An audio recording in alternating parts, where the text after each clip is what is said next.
नमस्कार, आप देख रहे हैं टीएफडी इंडिया। मैं हूं आपके साथ लकी कुमारी। पीएम मोदी किस प्रस्ताव पर खुलकर साथ आए अखिलेश और मायावती, बढ़ा दी कांग्रेस की धुकधुकी। वन नेशन और वन इलेक्शन पर समाजवादी की प्रतिक्रिया सामने आई है। पार्टी ने मोदी कैबिनेट के फैसले का समर्थन करते हुए कहा कि हम भी इसके पक्ष में हैं। हम भी चाहते हैं कि देश में वन नेशन और वन इलेक्शन हो। पार्टी के नेता रविदास मेहरोत्रा ने कहा कि समाजवादी पार्टी भी इसके पक्ष में है। बीजेपी इसके लिए सभी दलों के नेताओं की एक सर्वदलीय बैठक बुलाने का काम करे। उन्होंने कहा कि 10 साल से बीजेपी केवल इसकी बात कह रही है और प्रचार कर रही है। 10 साल से वन नेशन और वन इलेक्शन क्यों नहीं हो पाया? विधानसभा लोकसभा चुनाव एक साथ हो। बसपा सुप्रीमो मायावती ने भी वन नेशन और वन इलेक्शन पर अपनी प्रतिक्रिया भी दी है।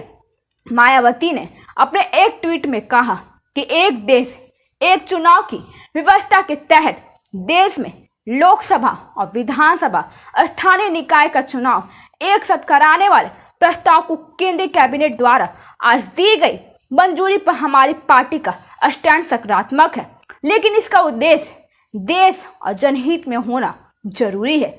जेडीयू ने किया वन नेशन और वन इलेक्शन का समर्थन। जेडीयू के राष्ट्रीय प्रवक्ता राजीव रंजन प्रसाद ने कहा कि वन नेशन और वन इलेक्शन से बदलते भारत की तस्वीर और बेहतर होगी।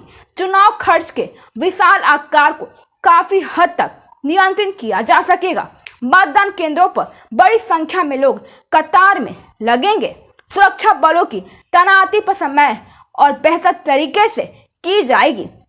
कैबिनेट के इस फैसले से यह रास्ता साफ हो गया है कि भविष्य में जब भी लोकसभा और विधानसभा चुनाव होंगे तो उन्हें एक साथ कराने का रास्ता तय हो गया है। आरजेडी ने किया विरोध। आरजेडी प्रवक्ता मनोज झा ने कहा कि वन नेशन और वन इलेक्शन का पार्टी की तरफ से सैद्धांतिक विरोध है। वन नेशन और वन इलेक्शन के बारे में ऐसे बताया जा रहा है जैसे कि इसी सरकार में इसका आविष्कार हुआ है। 1962 तक था, लेकिन उसके बाद क्या हुआ? 1962 के बाद माला क्यों टूटी और फिर क्या गारंटी है कि ये माला नहीं टूटेगी? लोकतंत्र में स्थिरता जब जाकर आई है, लेकिन यह व्यवहारिक नहीं होगा। और मान लीजिए कि यूपी, महाराष्ट्र या मध्य प्रदेश में सरकार नहीं बनी या फिर सरकार 6 महीने में गिर गई, तो क्या करेंगे? कैसे इसे लागू कर पाएंगे? देश में बहुत सारे मुद्दे हैं, उन पर सरकार को काम करने की जरूरत है। कांग्रेस अध्यक्ष मल्लिकार्जुन खड़गे ने बुधवार को कहा कि वन नेशन और वन इलेक्शन की व्यवस्था व्यवहारिक नहीं है। उन्होंने कहा कि बीजेपी चुनाव के समय इसके जरिए असल मुद्दों से ध्यान भटकाने की कोशिश करती है। उन्होंने ये भी कहा कि यह व्यवस्था चलने वाली नहीं है। खड़गे ने कहा कि यह व्यवहारिक नहीं है, चलने वाला नहीं है। चुनाव के समय जब मुद्दे नहीं मिल रहे हैं तो असल मुद्दों से ध्यान भटकाने के लिए इस तरह की बातें करते हैं। और गौरतलब है कि होम मिनिस्टर अमित शाह ने मंगलवार को कहा था कि बीजेपी के नेतृत्व वाली राजग सरकार अपने मौजूदा कार्यकाल में ही वन नेशन और वन इलेक्शन को लागू करेगी। गाजियाबाद में सीएम योगी आदित्यनाथ का बड़ा हमला। कहा कि समाजवादी पार्टी दरिंदों का एक गैंग।